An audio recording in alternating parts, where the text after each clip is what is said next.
terkasihi dimanapun Anda berada. Anda kembali bersama kami pada acara Telaga, Tegur Sapa Gembala Keluarga. Saya Gunawan Santoso bersama Ibu Ida Yanti Raharjo dari Lembaga Bina Keluarga Kristen telah siap menemani Anda dalam sebuah perbincangan dengan Bapak Pendeta Dr. Paul Gunadi.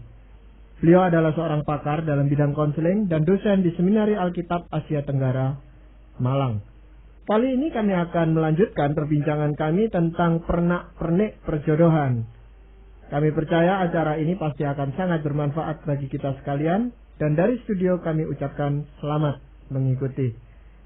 Pak Paul, beberapa waktu yang lalu kita sudah membicarakan beberapa pernak-pernik tentang perjodohan, tapi namanya pernak-pernik makin dibicarakan makin banyak yang muncul, Pak Paul. Nah,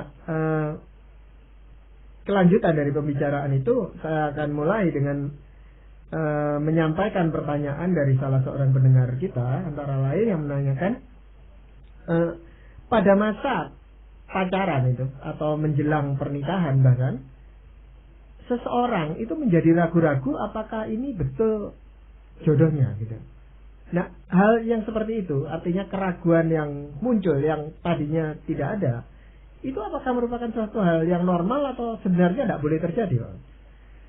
Saya kira itu tergantung pada kapan munculnya keraguan-raguan itu.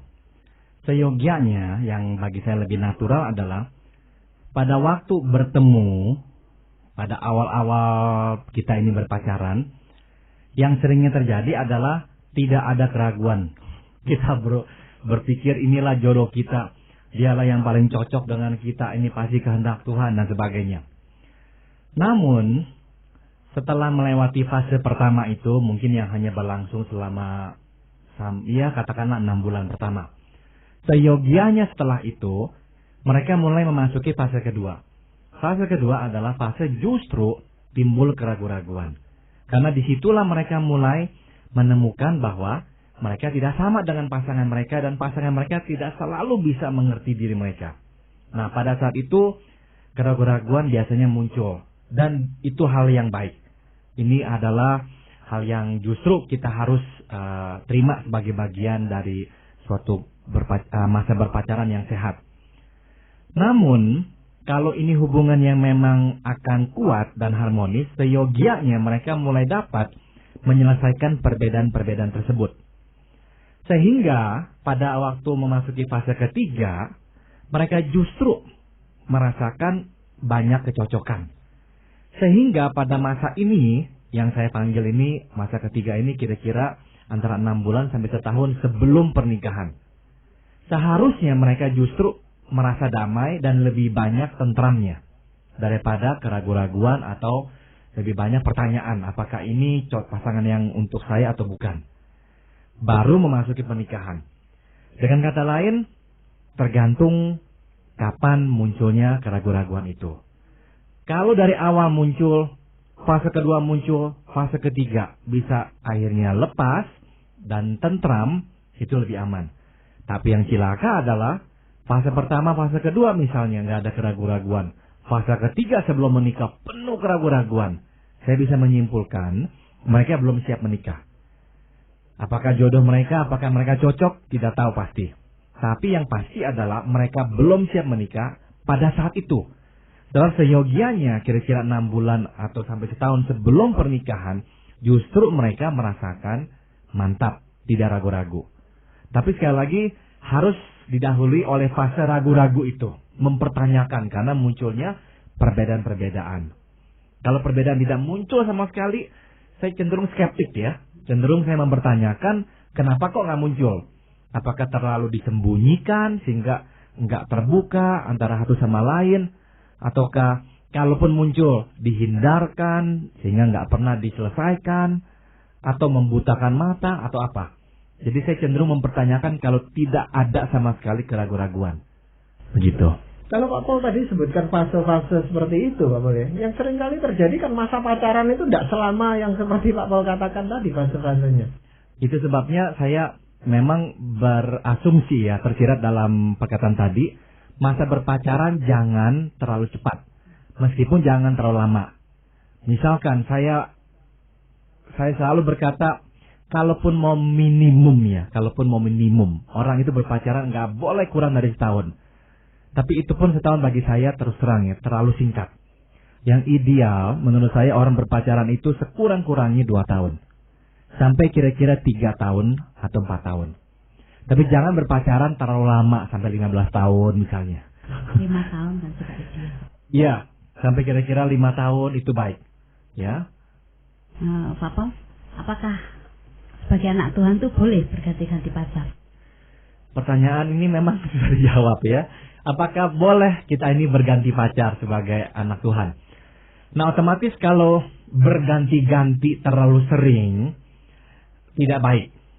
Karena kita harus menyadari bahwa akan ada dampak, ya. Perasaan-perasaan akan menjadi korban. Jadi berganti-ganti tentu saya kira jangan, tidak baik. Namun apakah boleh berganti pacar? Boleh. Sebab justru pacaran adalah waktu untuk menentukan kecocokan atau ketidakcocokan kita.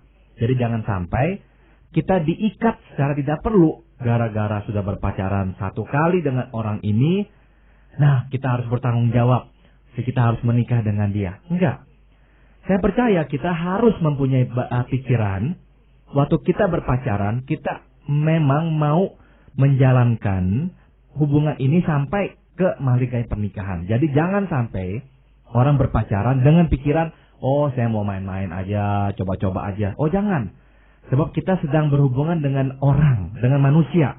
Perasaannya, harga dirinya, reputasinya, semua itu akan terkait dalam hubungan berpacaran dengan kita. Jadi jangan sembarangan. Namun meski tadi saya katakan kita serius ya, membawa pacaran ini sampai ke mahligai pernikahan, itu tidak berarti kita juga harus membelenggu diri kita. Jadi salah kalau orang berkata, oh harus, karena saya sudah berpacaran, saya sudah berjanji saya akan menikahi dia, saya sudah mencintai dia, tapi terus melihat tidak cocok, tapi terus mempertahankan, itu juga salah. Begitu. Jadi berganti-ganti tidak, jangan. Kalau berganti dan memang harus berganti, silakan. Dan harus berani untuk berkata tidak cocok. Mungkin juga pengertian pacaran itu Pak Paul. Seringkali orang melihat kalau kita sudah pergi berdua terus dengan seseorang yang tertentu, orang mengatakan kita pacaran. Padahal sebenarnya itu baru tahap perkenalan, saling mengenal gitu. Tapi karena terlalu sering, yang satu ya mau aja diajak pergi dan yang satu juga senang pamer, mengajak kemana-kemana, lalu timbul konsep pacaran. Nah sebenarnya pacaran itu sendiri seperti apa? Saya memberikan beberapa fase dari yang paling umum sampai akhirnya ke spesifik yang berpacaran serius. Tahap pertama, saya menganjurkan kita ini bergaul dengan luas. Maka saya enggak setuju ya anak-anak SMP, SMA berpacaran. Kalau mau berpacaran setelah SMA, setelah memasuki usia dewasa. Karena pada saat itulah kebutuhan kita untuk mempunyai teman yang khusus, yang akrab baru mulai timbul. Sebelum itu pada masa SMP, SMA memang pada tahap pertumbuhan tersebut kita telah didesain Tuhan untuk mau berkawan secara banyak. Silakan berkawan dengan luas agar bisa mengenal baik laki-laki maupun perempuan. Setelah itu kita mulai mengenal pasangan kita atau orang tersebut dalam kelompok kecil. Jalinlah hubungan dengan dia, namun dalam kelompok 2, 3, 4, sehingga kita mulai bersahabat dengan dia. Dan dari jarak kelompok ini kita mulai memantau siapa dia, mulai mengerti siapa dia. Jadi kita mulai mencocok-cocokkan kita ini sama dia bisa pas atau tidak. Dan ini yang penting, dalam kelompok kecil itu kita menjalin persahabatan. Sebab saya sangat menekankan pentingnya menjadikan persahabatan sebagai pendahuluan masuk ke dalam masa berpacaran. Kita harus menikahi sahabat kita. Nah, yang sering kali terjadi kebalikannya sekarang. Lihat, cinta, baru nanti pusingkan bersahabat. Ya nggak bisa, kalau udah cinta, udah terlalu galang gulung dengan cinta. Mau menjalin persahabatan, yang nggak cocok pun akhirnya dicocok-cocokin. Kita membuta-butakan mata karena udah saking cintanya dan tertariknya. Keliru. Jadi langkah pertama justru adalah persahabatan. Nah, itu dimulai dalam kelompok kecil. Setelah kita mengenal dia dengan lebih baik, menjadi sahabat dia dengan baik, dalam kelompok kecil, baru kita memulai persahabatan dengan dia secara pribadi. Nah, pada tahap ini saya anjurkan untuk mengatakan langsung kepada pasangan itu, kepada orang tersebut, bahwa kita berminat kepada dia, tapi kita pun tidak tahu apakah memang ini kehendak Tuhan. Jadi, kita ajak dia mulai berdoa dan tetapkan suatu jangka waktu. Bagaimana selama 6 bulan, kita saling mendoakan, saling mengenal. Dan setelah 6 bulan, kita akan duduk bersama dan mengevaluasi. Apakah kita cocok, apakah engkau tetap mempunyai perasaan yang sama dan makin bertambah atau tidak. Kalau tidak, kita harus dua-dua konsekuen, berkata, memang bukanlah kehendak Tuhan, kita akan berpisah baik-baik. Jadi memang ada kejelasan, masa 6 bulan ini masa evaluatif. Masa yang digunakan untuk menguji coba. Setelah 6 bulan itu berlangsung dan kita merasakan makin cocok, dua-dua bisa berkata, oke, sekarang kita tuntaskan, kita memasuki masa berpacaran. Tentukan 2 tahun, 3 tahun di muka sebagai masa berpacaran kita. Dalam masa berpacaran itu tetap dimungkinkan kita berpisah kalau memang tidak cocok. Tapi kita tahu ini adalah persiapan kita untuk memasuki pernikahan. Nah, nanti tahap terakhir barulah kita menikahi dia. Ya, tapi problemnya kan selama orang mulai suka dengan lawan jenisnya ini, itu kan emosinya lebih besar daripada akal sehatnya, itu Bapak. Nah, untuk bisa mencapai pada tahapan di mana walaupun dalam berpacaran itu orang tetap menggunakan akal sehatnya. Nah, itu bagaimana mempersiapkan seseorang yang belum memasuki masa pacaran itu? Disinilah orang tua harus berperan. Artinya apa?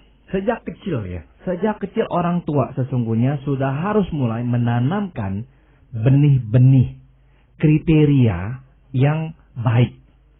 Siapakah istri yang baik? Apakah suami yang baik?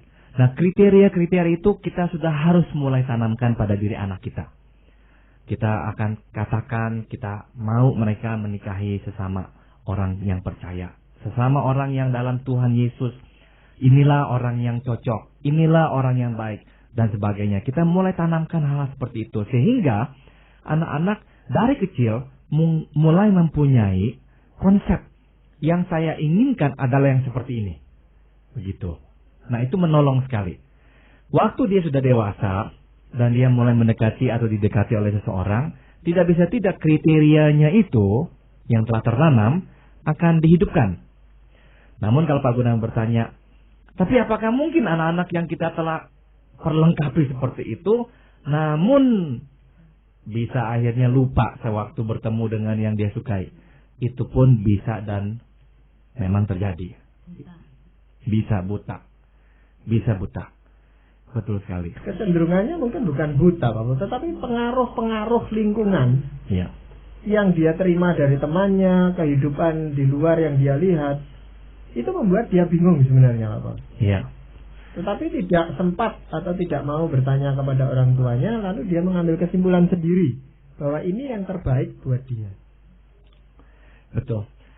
Itu sebabnya kita sebagai orang tua harus mengakui bahwa kita mempunyai tugas, tapi wewenang kita terbatas.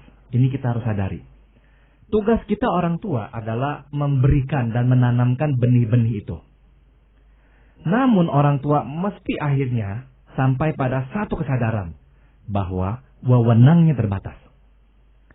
Wewenang maksud saya adalah tangan yang gak akan cukup panjang untuk terus bisa mengatur perilaku dan keputusan anaknya. Pada satu titik orang tua harus mengatakan, tanganku hanya bisa menjangkau sampai di sini. Setelah itu tanganku tidak bisa lagi menjangkaumu. Wewenang kita berhenti di situ.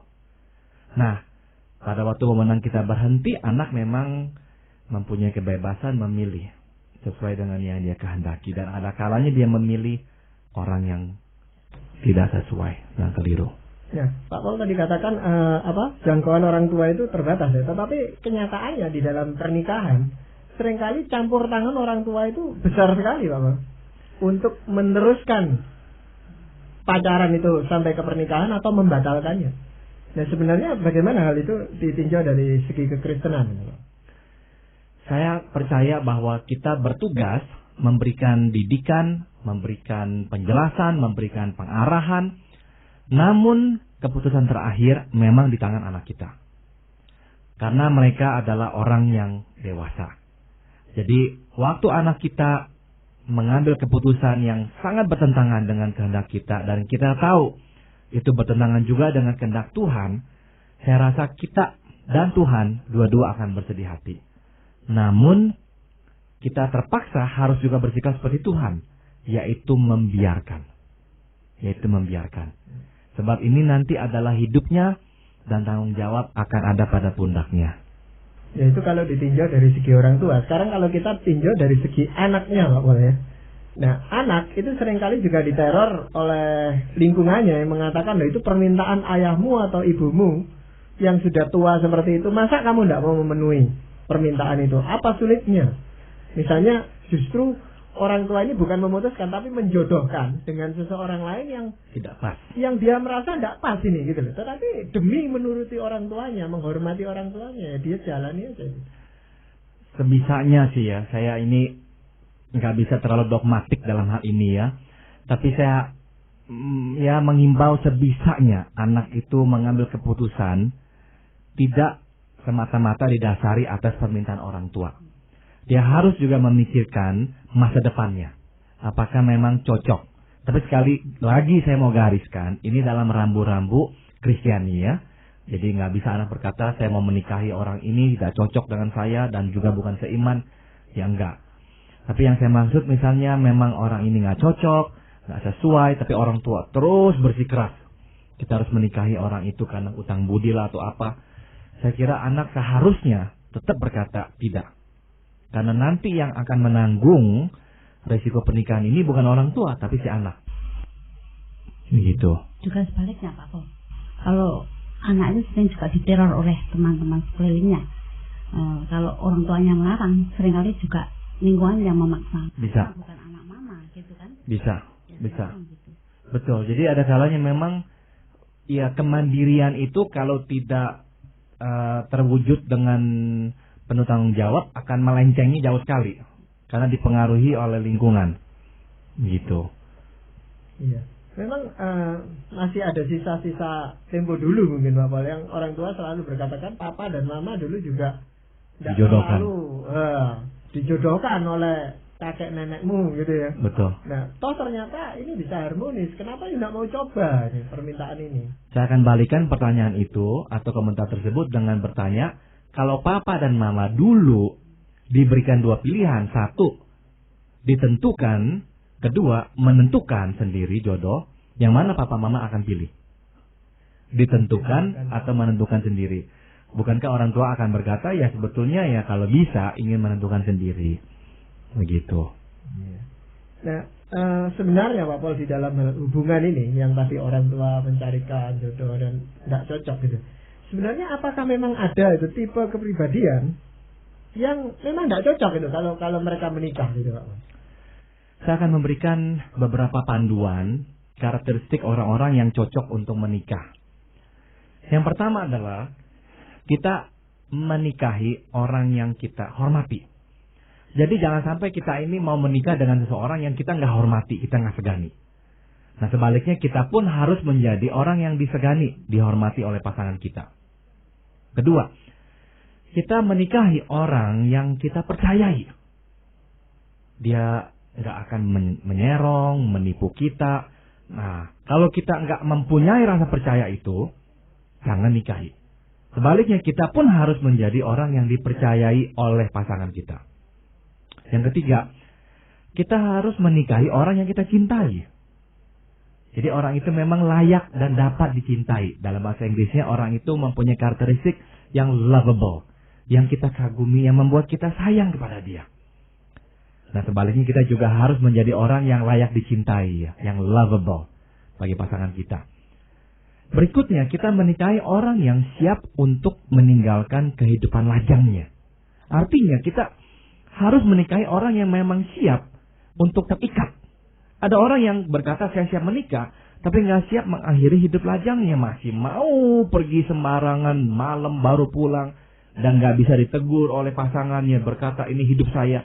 Orang itu belum siap mengakhiri hidup lajangnya. Jangan nikahi orang seperti itu.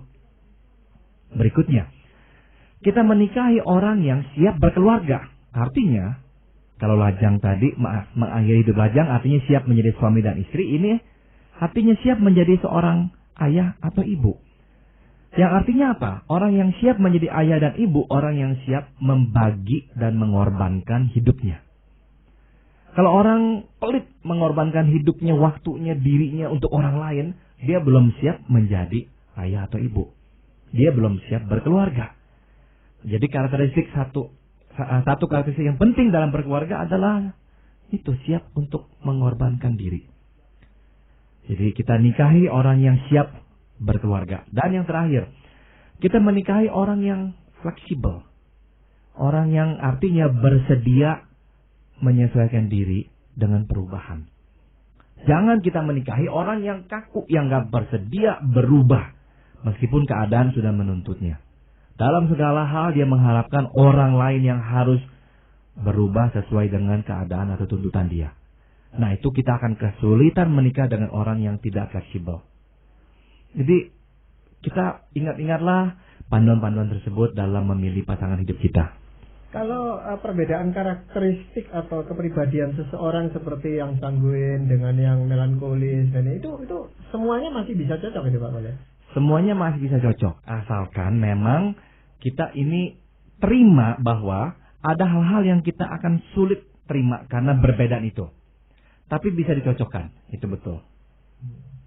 Nah, misalkan kita senang dengan orang yang pragmatik, karena apa? Kita katakan dia orang yang mantep, tenang, tidak terpengaruh keadaan. Kita menikah dengan dia. 5 tahun kemudian setelah menikah kita mengatakan, kesel menikah sama dia. Nggak pedulian, nggak mau tahu orang.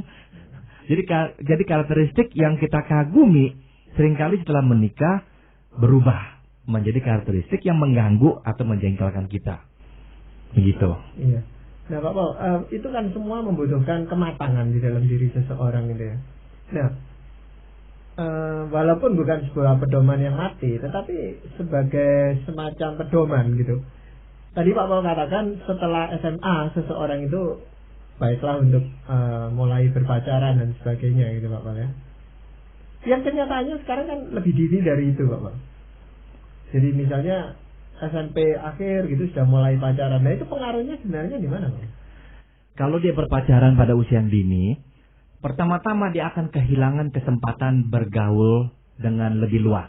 Karena berpacaran itu menuntut energi, waktu hanya diberikan pada satu orang. Jadi dia kehilangan kesempatan bergaul dan mengenal orang lebih banyak lagi. Yang kedua adalah pertumbuhannya sendiri pun akan terganggu. Karena pergaulan yang luas memperkaya jiwa kita. Sejak dini-dini kita sudah berpacaran, berarti apa? Jiwa kita nggak akan bisa bertumbuh dengan luas. Akan terikat atau akan terbatasi. Begitu. Tapi sebaliknya Pak Bos. Sebaliknya Pak Bos, kalau ada orang yang mau mulai pacarannya, itu sudah agak lanjut itu. Dan itu sekarang sudah mulai banyak gitu Pak Bos ya. Karena kesibukan masing-masing merintis karir di beberapa negara kan sudah terlihat itu. Mereka pacaran itu sudah agak, kalau menurut kita di sini itu agak terlambat gitu. Nah itu pengaruhnya apa sebaliknya? Dari segi kematangan, memang kita berkata orang yang memulai berpacarannya pada usia yang sudah 30-an ke atas ya akan lebih matang pertimbangannya. Saya setuju. Tapi yang saya takuti adalah unsur-unsur pertimbangan rasional itu akan bisa mengalahkan kespontanan ya, spontanitas, cinta. Karena segalanya itu terlalu dipikirkan secara seolah-olah bisnis. Keuntungan, kerugiannya. Itu yang menjadi motivasi terutama dalam membina hubungan berpacaran ini.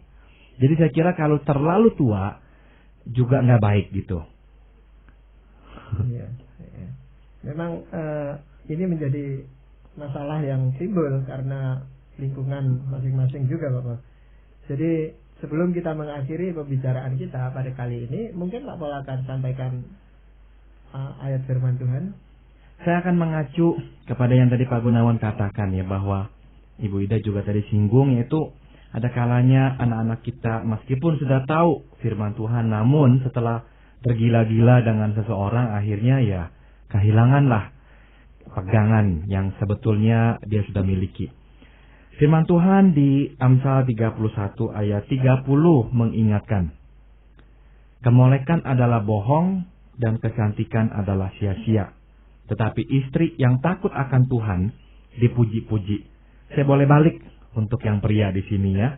Kegantengan adalah bohong, ketampanan adalah sia-sia.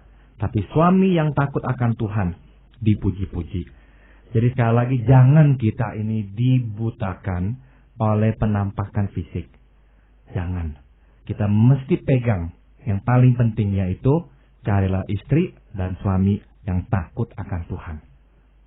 Iya. Saya percaya sekali Pak Paul bahwa masih ada banyak pendengar kita yang mempunyai banyak pertanyaan. Dari melalui kesempatan ini mungkin kita bisa mengundang mereka untuk menyampaikan pertanyaan, saran dan sebagainya kepada kita, dan kita mungkin akan bisa bahas lagi pada kesempatan yang akan datang. Betul. Ya, jadi demikianlah tadi saudara-saudara pendengar, kami telah mempersembahkan ke hadapan Anda sebuah perbincangan dengan Bapak Pendeta Dr. Paul Gunadi dalam acara Telaga, Tegur Sapa Gembala Keluarga. Kami baru saja melanjutkan perbincangan tentang pernik-pernik perjodohan beberapa waktu yang lalu. Bagi Anda yang berminat untuk mengetahui lebih lanjut mengenai acara ini, kami persilahkan Anda menghubungi kami lewat surat. Alamatkan surat Anda ke Lembaga Bina Keluarga Kristen atau LBKK, Jalan Cimanuk 58, Malang. Saran-saran, pertanyaan, serta tanggapan Anda sangat kami nantikan. Akhirnya dari studio kami mengucapkan terima kasih atas perhatian Anda dan sampai jumpa pada acara Telaga yang akan datang.